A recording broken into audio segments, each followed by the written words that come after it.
viewers all over the world. My name is Cain. You don't know me, not really. You know what I did. You know the name my mother gave me, Cain, the tiller of the soil, the firstborn of man. You know the shame I carry, etched into the marrow of the earth. But do you know my voice? I didn't speak for years. Not after what happened. Not after his blood soaked into the ground, and I saw the earth drink it like it had thirsted for him. I don't expect forgiveness, but perhaps in this telling, you will see more than the murder. Perhaps you will see the man, the fear, the silence between the blows, the echo that still whispers to me in my sleep. It didn't begin with rage, it began with silence. We were not born into peace. Eden was only a myth our parents whispered when they thought we were asleep.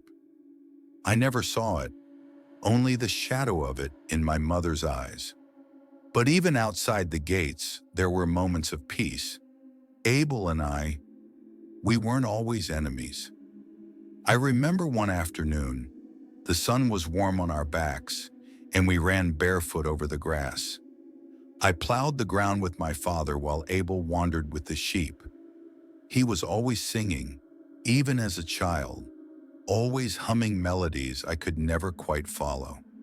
But I listened anyway, and he listened too. He watched me tear at the ground, seed by seed, row by row, and he would smile, not with jealousy, but with something I never fully understood. Maybe admiration, maybe pity. It was the offering that changed everything. We had both worked. We had both brought forth the best of what we had. Abel's lambs were spotless, yes, but my crops were first fruits, the strongest stalks, the richest fruits.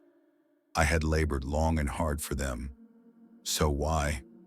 Why did the fire of God fall on him and not me? I remember the heat on my face as his altar ignited. The fire danced in holy wind.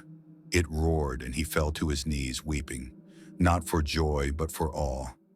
I waited. My fire never came. I watched the smoke from his altar rise like a song. Mine stayed cold, and something broke. God spoke to me, not in thunder, not in fire, just a question, like a knife dipped in honey.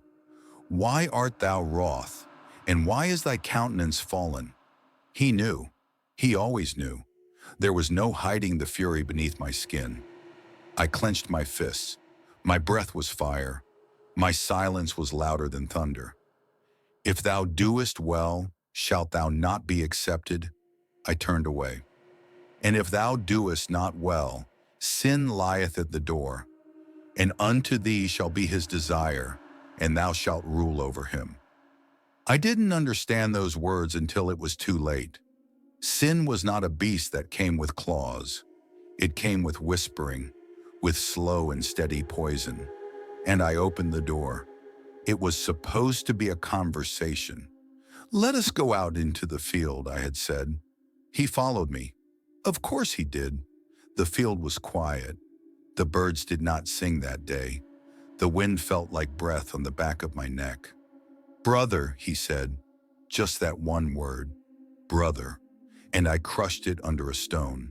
The sound, I will never forget the sound, the wet snap of flesh and bone, the silence after, the blood, so much blood. I stood there panting, the stone in my hand like a second heart, and I looked down. He never made a sound. He just looked at me, and then he was still. They say silence is peace. They are wrong. Silence is the weight of blood that will not wash away. Silence is the scream that never escapes your lips. I tried to walk away. I left his body in the field like a broken instrument, but the earth had already listened. What hast thou done?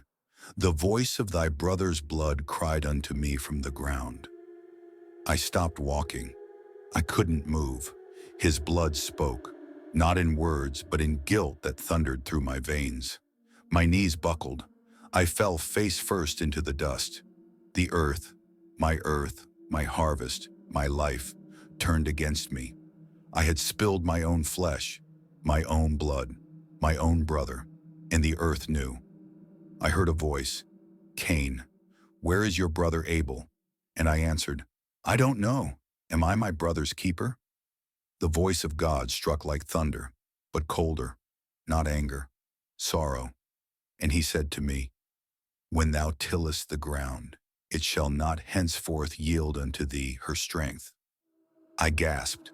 The punishment burned more than flames ever could. A fugitive and a vagabond shalt thou be in the earth. I looked up. The sky above me blurred. No, I whispered. No, it's too much. My punishment is greater than I can bear. I cried, not for Abel, not yet, but for myself.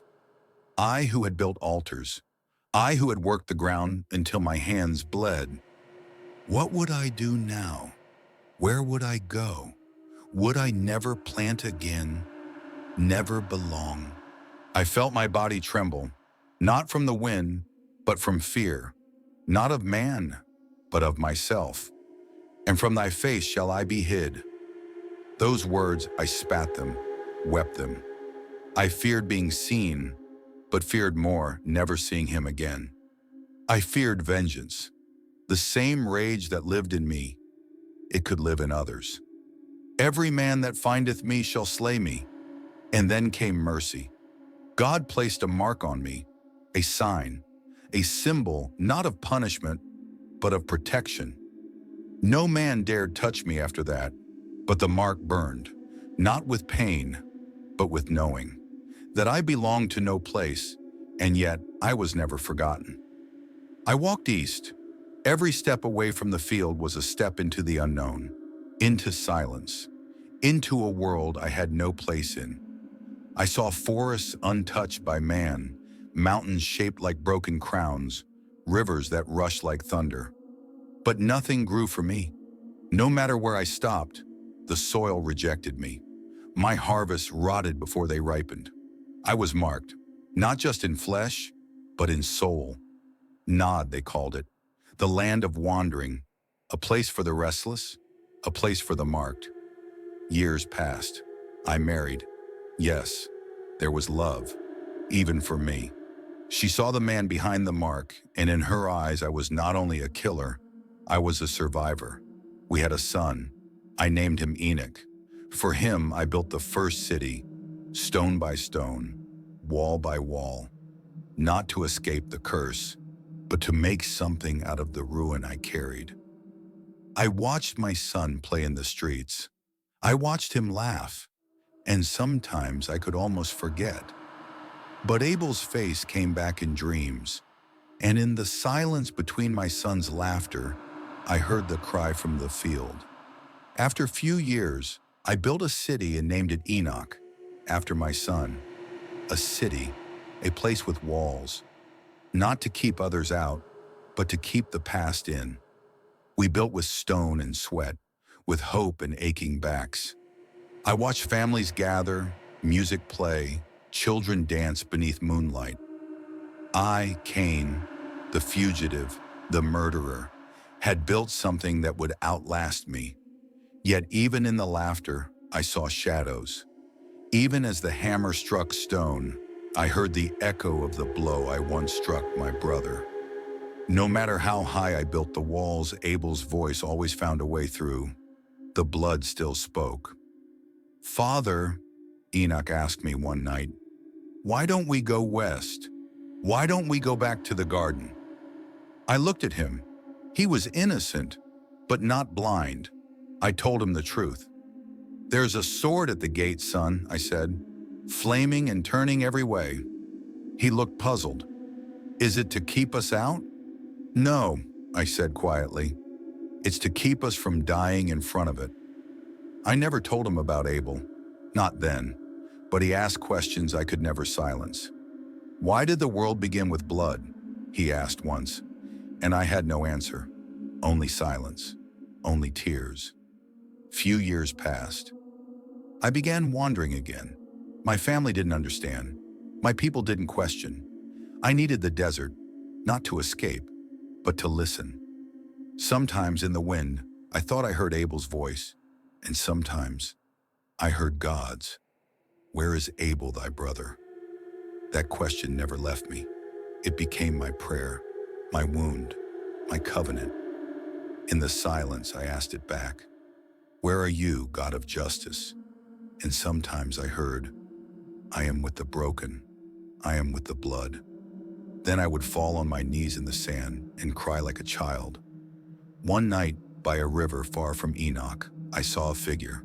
He stood across the water, too tall, too still, too radiant. I didn't speak, neither did he, but his gaze was not angry, it was sorrowful. Do you know who I am? I asked. He nodded. Do you hate me? He said nothing, but the wind shifted. Will I ever be forgiven? Still silence. But then he lifted his hand, slowly, pointed to the mark on my forehead, and then to the sky. And I knew the mark was not just judgment, it was a reminder that I was still his, even in exile, even in shame. Many years passed, I am old now. My bones ache, my eyes blur, but my soul remains restless. I built Enoch for my son, but I built this tower for me. From here I see everything. The city, the fields, the river, the east. And sometimes, if I'm still enough, I can almost see the smoke from the field, where I left him, where it all began. Abel. I never said his name for years, but now I say it every morning. Abel, my brother. His blood spoke once. Now perhaps mine can speak too, not for vengeance, but for redemption. They are strong, my son's sons, builders, warriors, musicians. They stretch out their arms and take the earth like it owes them something, and they do not tremble. They do not ask the questions I asked. I hear them speak my name, not in shame, but in legend. They call me founder, father, first king of the earth. They do not speak of Abel. They speak of conquest. They speak of vengeance, of blood that demands more blood. That was my grandson. I heard him say it, bold and laughing, after killing a man, and my bones shook. They learned my rage, but not my regret. So one night, I sat alone in the great temple my children had built in my name. They carved my story into the walls, but they left out the truth. They showed me strong, triumphant, chosen by God, not broken, not weeping. I stared into the flames, and I saw him, Abel, not as he died, but as he lived, smiling, singing, carrying lambs in his arms like treasures. My throat closed. My hands trembled. Brother, I whispered, I miss you. And for a moment I imagined him beside me. He didn't speak. He just placed his hand on my shoulder. I wept.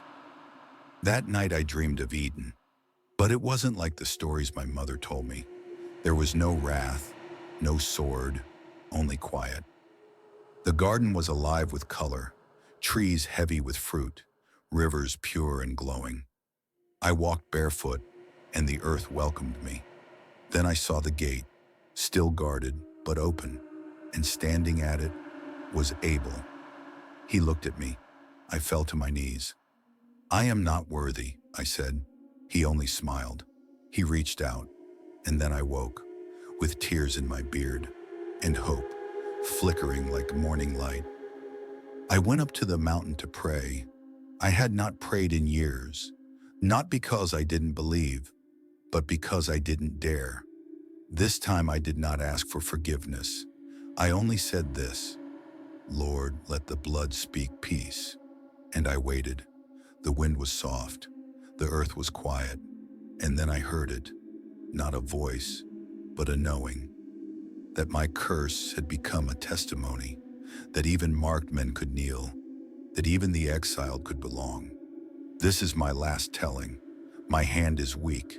My sight fades.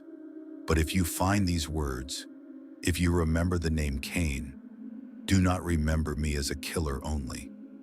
Remember me as one who mourned, as one who walked long in exile, but never stopped listening for God, as one who was marked and still loved. I was not abandoned. I was warned. I was wounded, but I was heard. And my story, my blood, my pain, they are not the end. They are only the beginning. Let the blood speak. Let it speak mercy. The days grow quiet now. The voices of the city, the music, the tools, the laughter, drift to me like echoes across water. I no longer build. I no longer teach. I sit under the fig tree I planted long ago, and I listen to the wind. It sounds like a whisper I've known since the beginning. The voice that once asked, "Where is Abel, thy brother?" I still do not know the answer, but I've stopped running from the question. I've made peace with it. I say his name each day. I speak it like a prayer. Abel. Enoch came to me the other night. He's older now, wise and strong. The children of his children now walk the streets I once carved from wilderness. He knelt beside me and took my hand. "Father," he said, "what will become of us?" I looked at him and smiled gently. "You must teach them the truth," I said. "Not the legend, not the glory, the truth." He frowned. "They honor your name. And they must learn from it," I replied, "from the blood that was spilled and the grace that followed." He wept, and I wept with him. That night I dreamed again. I stood on a hill beneath stars I had never seen before. They sang, not in words, but in color, in warmth, in truth. Then Abel appeared again. He was whole. His face was joy. He walked toward me. I knelt, but he raised me up. "Brother," he said. My lips trembled. I don't deserve." He embraced me. And in that dream, I felt what I had not felt since before the field. I felt home. The morning came gently. The sky was clear. Enoch was beside me, holding my hand. I could not see him clearly anymore, but I knew he was there. "I am not afraid," I whispered. "Nor should you be," he said. And then I saw a garden, not in a dream this time, but truly. I saw the tree. I saw the river. I saw my mother and father, young again, smiling in the distance. And I saw him, not angry, but waiting. The mark on my brow faded, and I slept. I do not know what others will say of me. Some will curse my name. Others will exalt it. But let this truth remain. I was the first to fall, and the first to rise with the knowledge of sorrow. Abel's blood still speaks, but not of vengeance, of mercy, of justice, of redemption. If you carry a mark, if you have done what cannot be undone, then listen, not to the voice of shame, but to the one who still speaks from the dust, from the altar, from the garden. He is still calling, even to Cain. I lived many years, long enough to see the children of my children become cities, to see kingdoms rise from a man once cast out. I do not know how many years passed, for time became strange in exile. But I was old, older than stone, and when my eyes closed for the final time beneath the fig tree, I planted in sorrow, I knew peace at last. If you enjoy this story, you should enjoy the story of how God killed Onan because he deliberately avoided fulfilling his responsibility by withdrawing before ejaculation. And what he did in secret led to a shocking end. God struck him down on the spot. It's a powerful story of disobedience, judgment, and the price of ignoring divine responsibility. Don't miss it. Subscribe to this channel if you have not yet subscribed. God bless you.